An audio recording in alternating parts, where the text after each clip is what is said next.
In the height of the Cold War, intelligence wasn't always gathered from satellites, spies, or intercepted radio transmissions. Sometimes the secrets of a superpower could be found where no one thought to look on the street, in the alleys and in piles of garbage.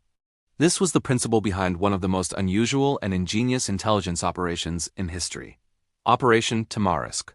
By the late 1970s, the Soviet Union was a fortress of secrecy. Military units were heavily guarded. Strategic sites were off-limits. Communications were encrypted. The United States and its Western allies had to find creative ways to understand the true capabilities of their rival. Conventional reconnaissance provided some answers, but there were gaps that could mean the difference between preparedness and catastrophe. Operation Tamarisk was designed to fill those gaps. The mission was simple in concept, but demanding in execution. Recover discarded Soviet materials, examine them, and analyze every shred of information they contained. And by discarded materials, intelligence officers meant exactly that trash. The operation began in West Germany, near the inner German border, where Soviet forces stationed in East Germany often disposed of documents and other waste. Officers of the U.S. Defense Intelligence Agency, DIA, and the British Intelligence Services realized that the Soviets, like all militaries, generated massive amounts of trash, old maps torn, manuals, faulty communications equipment, and even used fuel logs or maintenance records. To anyone else, it was just garbage. To a skilled analyst, it was a goldmine. Teams were assembled, combining linguists, engineers, and field operatives. Their task was to collect the waste without being detected, sift through it, and extract intelligence that could provide insights into Soviet deployments, troop movements, and even nuclear capabilities. But this was not as simple as walking into a dump. Soviet troops guarded their disposal sites, patrols watched roads, and the risk of being caught snooping in waste bins or worse, accused of espionage, was real. Collectors would often work at night. Small teams would patrol areas near military compounds, air bases, and supply depots. Trash was transported in unassuming vehicles, old vans, garbage trucks, or even bicycles, carefully avoiding border guards. Any misstep could compromise the mission. In one tense instance, a U.S. operative retrieving discarded maps near a Soviet barracks had to hide under a pile of refuse when patrols unexpectedly approached. The materials he had gathered were saved, but the experience reminded everyone of the high stakes involved. Back in West Germany, intelligence analysts got to work. Each scrap of paper, every torn envelope, and shredded document was examined under microscopes. Photographs of vehicles, diagrams of military installations, maintenance logs, and handwritten notes were pieced together. What might seem trivial, the type of fuel used in a truck, the frequency of artillery exercises, or even the color of a Soviet uniform patch was analyzed for patterns and insights. Analysts cross-referenced findings with satellite images, intercepted communications, and human intelligence.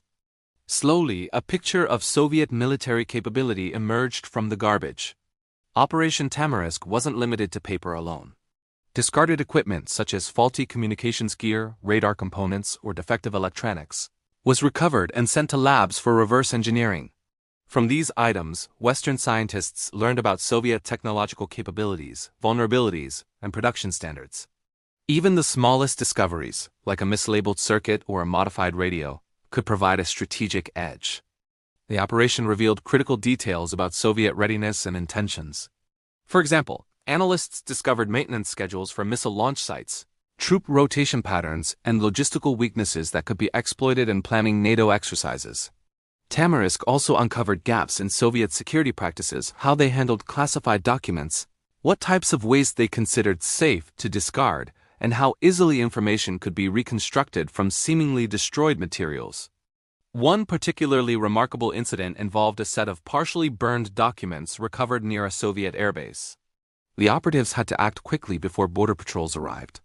Under tense conditions, they salvaged fragments of maps, flight schedules, and tactical diagrams. Analysts painstakingly reconstructed the shredded papers, revealing details about Soviet air defense operations that were previously unknown to NATO. This information directly influenced air exercise planning and improved interception strategies. The psychological component of Operation Tamarisk was also significant. Soviet forces were confident that their security measures made intelligence gathering nearly impossible. By exploiting what the Soviets thought was worthless trash Western intelligence, demonstrated that nothing should be underestimated.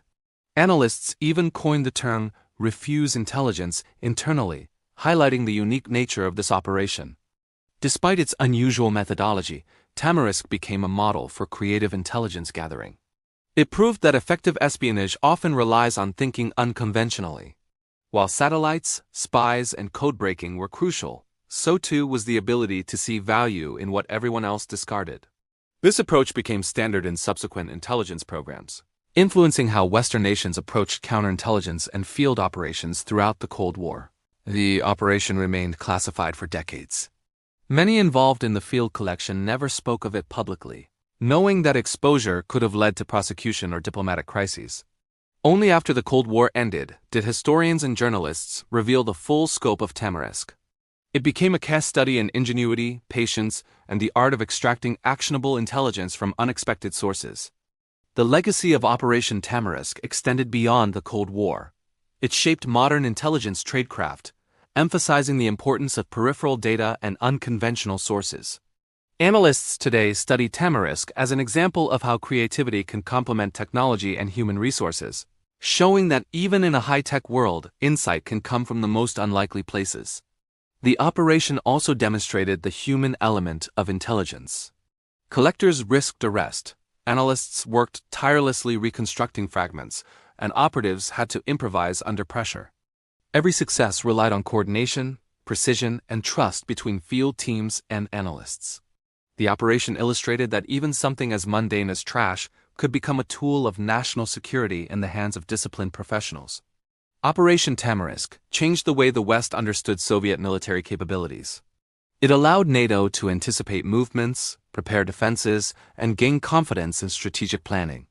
While it may seem strange, the operation's impact was enormous. Thousands of decisions about troop placements, defense readiness, and military strategy were informed by fragments of Soviet refuse.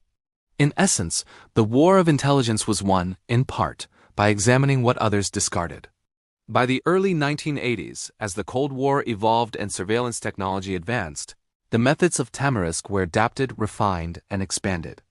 The operation remained a symbol of creative thinking and intelligence, work proof that sometimes the key to understanding your enemy lies not in dramatic espionage stunts, but in patience, observation, and relentless curiosity. In the end, Operation Tamarisk was more than an intelligence mission. It was a testament to human ingenuity.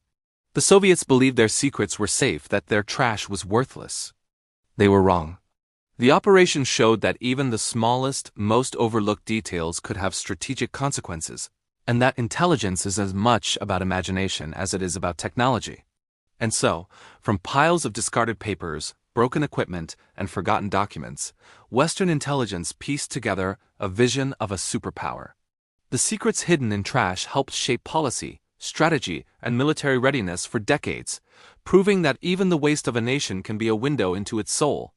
Operation Tamarisk remains one of the most unusual, daring, and brilliant espionage operations of the Cold War, reminding the world that intelligence is not always about what you see, it is about what you can find where no one else thinks to look.